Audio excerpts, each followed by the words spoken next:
So talking here with Kevin Cunningham, round 2 at River Run MAXC. Are you excited for today's run? Yep, ready to get her going. Did you walk the track, get to see a lot of it? I got to see a few sections of it. Some spots look a little muddy, but the rest of the track looks pretty fun, and you just got to get through them sections and make it happen. So what are your plans today? Because obviously you've seen what happened with the bikes. A lot of people picking lines that weren't necessarily the smartest, and then it was hard for others to go around. And obviously the track is going to change so much with you guys' quads. What are your plans? Plans are to get a good hole shot and just get out front for the first mile or so. I know it's all open field, and there ain't too many mud holes.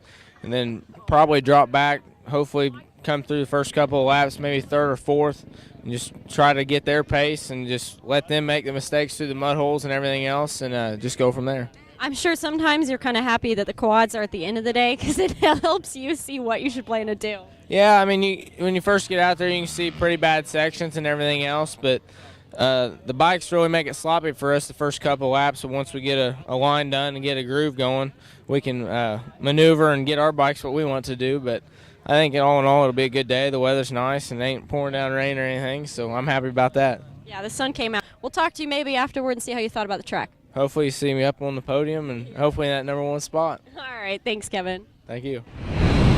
Talking again here with Taylor Kaiser, back for round 2. We're really happy to see you back here. Obviously, you've seen everything that's been going on. We asked Kevin his plans if he had to plan a little bit differently with everything that's going on. But what do you think about today's track? I'm actually quite pleased with the weather, to tell you the truth. I mean, I'd always rather have a little mud than a little dust. You know, the track sounds like it's going to be challenging, but a challenging track usually is a really fun track. So actually really looking forward to today, and really don't have much different of a game plan. Just go out, get a good start, and have some fun. Yeah, hopefully if you get there in the front, obviously it's not going to be good around too many people there. Obviously you pros have that upper hand on people. Well, we're really happy to see you back here again, and obviously we'll see you at the other rounds, 2013 season. Yep. I'll be doing the whole season this year, so definitely looking forward to coming out here and hitting all these and just having a good time. All right, thank you, Taylor.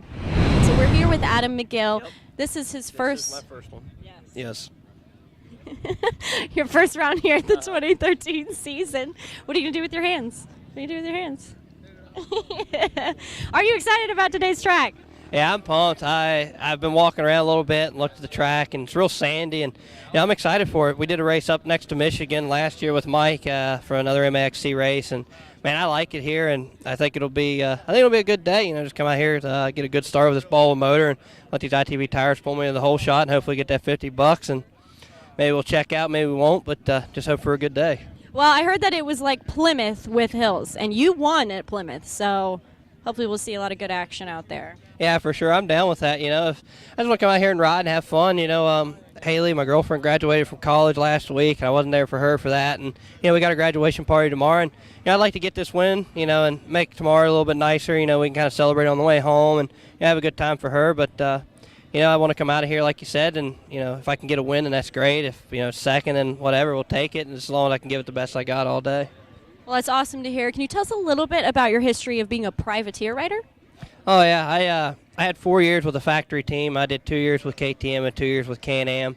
And at the end of 2011, my contract was up with BRP, and just kind of started my own deal and wanted to do my own thing, and put together the Mcgill Mafia team, and just started really from scratch. I picked up a couple Hondas from a local dealer that wanted to help me out, and put a lot of good products on the ATV that I thought I could win on and thought I'd be competitive with. And if it wasn't for them guys like that, then I couldn't be here. I couldn't do this. I'd have to so to say, work a normal 9 to 5. And if I had to do that to run at the level we're running now, at the nationals, even at these MAXCs, it'd be tough to win. And so I got to give hats off to Precision, my title sponsor, George. He's a big help. ITP, Lone Star, Custom Axis, RG Honda. Just all them guys just help me out, and it definitely makes a good program. It makes things interesting, and lets me keep doing what I'm doing, and talk to the kids and be able to be a part of their dreams and wishes. And one day they'll be racing me and possibly beating me, but I'm not ready to give it up just yet. It definitely takes a lot of business smarts, to really go out and do this on your own. I personally admire that because it takes a lot of motivation. So you were saying, though, actually, I want to know how long you've been racing, or let alone riding. Have you always ridden a quad? Yeah, I've always been on an ATV. I started riding when I was 6 years old, and I'm 26 now. So, that'd be 20 years. I started racing when I was 14. some local series down around home, and started doing some nationals. And 2002 was actually my first race. I turned 16. I was 16 for 2 days, and Dad's like, "Let's go racing."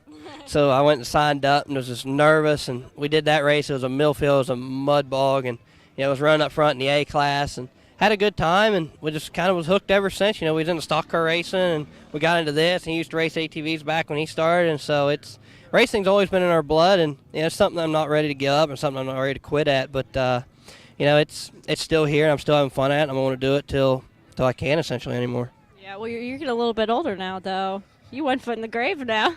Yeah, I'm definitely getting a little bit older. That's one thing that Haley always tells me. She'll never be as old as I am. So, it's that's one thing. Your age always goes up and never comes down. And when I was younger, I always used to laugh and kid, be like, "Oh, you're an old man," And now here I am running, up there in age with them, and it's just like, I'm starting to feel like some little aches and pains. I don't want to be like, "Oh, I'm getting old," joints are cracking, but I'm feeling little aches and pains here and there, and it takes, instead of being able to ride the next day, it's definitely taking a toll. But with people doing it now, I know Chris is going to be 30 or 31 this year, and Bill was 34 when he quit, I think, and I'm not ready to give it up. We can do it till we're 70. Like John Gallagher Sr., he passed away, and he done it till he was, till he, passed away. So, it's an any age sport. Coming from the kids that are here with us and watching, to the super seniors. And that's the great thing about MAXC, like you said, the super seniors. You can come back out here just a weekend warrior, have fun. Well, thank you so much for talking with us out of Mcgill, and I wish you good luck out there. Thank you very much. Hope we can bring home a W.